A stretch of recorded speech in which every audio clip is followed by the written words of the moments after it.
I think it was a difficult process to get to that point, but by the time I made that decision, it was an easy decision. So I think I was just at a point where physically I was hurt. I didn't see a light at the end of the tunnel to get back on the field in a sustainable manner. And then I think just mentally and emotionally, I was worn out. I was exhausted. I think I just realized most of 2018 I would have spent on the disabled list again for basically the third year.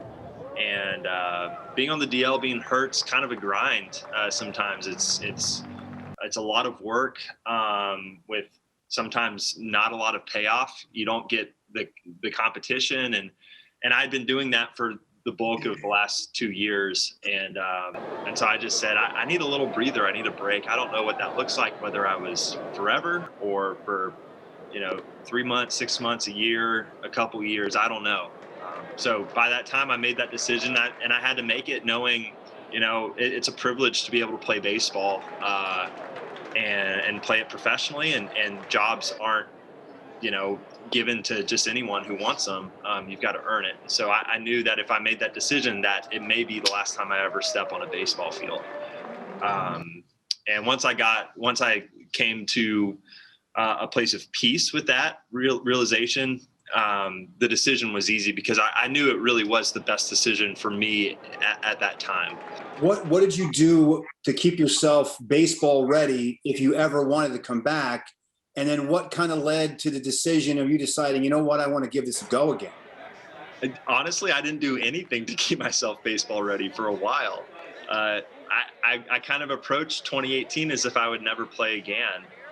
So I stopped working out on a regular basis. Nutrition wasn't like the most, one of the priorities as it is for when we're competing. And I didn't pick up a baseball for basically the whole year.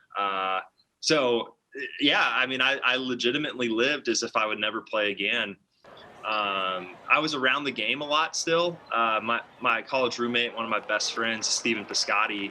And so when he was playing with the A's, and he still is, but kind of those first couple years he was with the A's, he would come to Houston all the time. And Houston's my home, so I would go to a bunch of games to support him. And I still had friends on the Astros too, and so I never felt weird about being there. I never felt bitter or anxious. I just enjoyed the game, and I realized probably towards the end of 2018 that I think I still have something left. I just need to figure out how to get healthy and how to stay healthy. Kind of once I realized that baseball wasn't over, and I didn't know if there was a future still, because that was a long process to get back. And I knew nothing was really guaranteed in that, especially when you decide to have surgery. But essentially, once I made that decision, it was like, okay, well, what's step one? Talk to some doctors and figure out, if surgery is what I need. And I did elect to have surgery, and then start that rehab process. And so, it was kind of almost like a full year of living life without ever thinking I'd play again. And then once I made that decision, realizing it was going to be a long road back, but worth it, because I love the game, and I love competing, and I love playing, and I love being in the clubhouse. I love getting to know the guys. There's just so much that you don't really get when you're away from the game. How does it work with the Phillies? I mean, do you approach them? How did that whole process work? And then what kind of was their expectations of you when, you guys decided, all right, we're going to give this a go? I didn't talk to the Phillies until I called them last November to inform them that I would love to play again. So it was almost, it was over 2.5 years between communications. And so, I remember I called Matt Klentak back in 2018 to inform him that I wasn't going to be coming to spring training, and had made that decision. And then I called, I think Ned Rice was the acting GM at the time, back in November, and just informed him, hey, I'd like to play again. This is where I've been. This is what I've been doing. This is where I'm at. This is where I think I can, help. And, what are your thoughts? I didn't really know what they were going to say. I was excited to call the Phillies back and see what their thoughts were and if there was any interest in having me come back to spring training.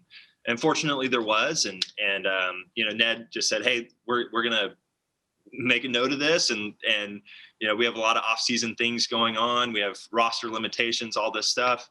But call us back in January." And by then, Sam Fold was the GM, so I called Sam and expressed the same desire. And being just a couple months away from spring training, that's when we really started to open the communication pipelines with some of the other staff and some of the other front office, just so that I was in a place where I was kind of in the loop with what was going on, especially with COVID and a lot of the protocols that we were doing. And then, and then it was just a matter of showing up to spring and getting ready to work.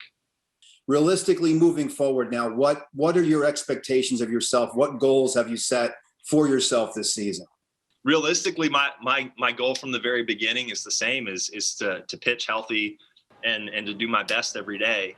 As far as what level I'm trying to get to or where I'm trying to be, obviously we want to be in the big leagues. That's why we're all here. But if I can pitch healthy, I think that's a win for this entire season, and would hopefully just build a lot of confidence to be able to come into next year and do whatever the Phillies kind of need me to do to help the organization be successful.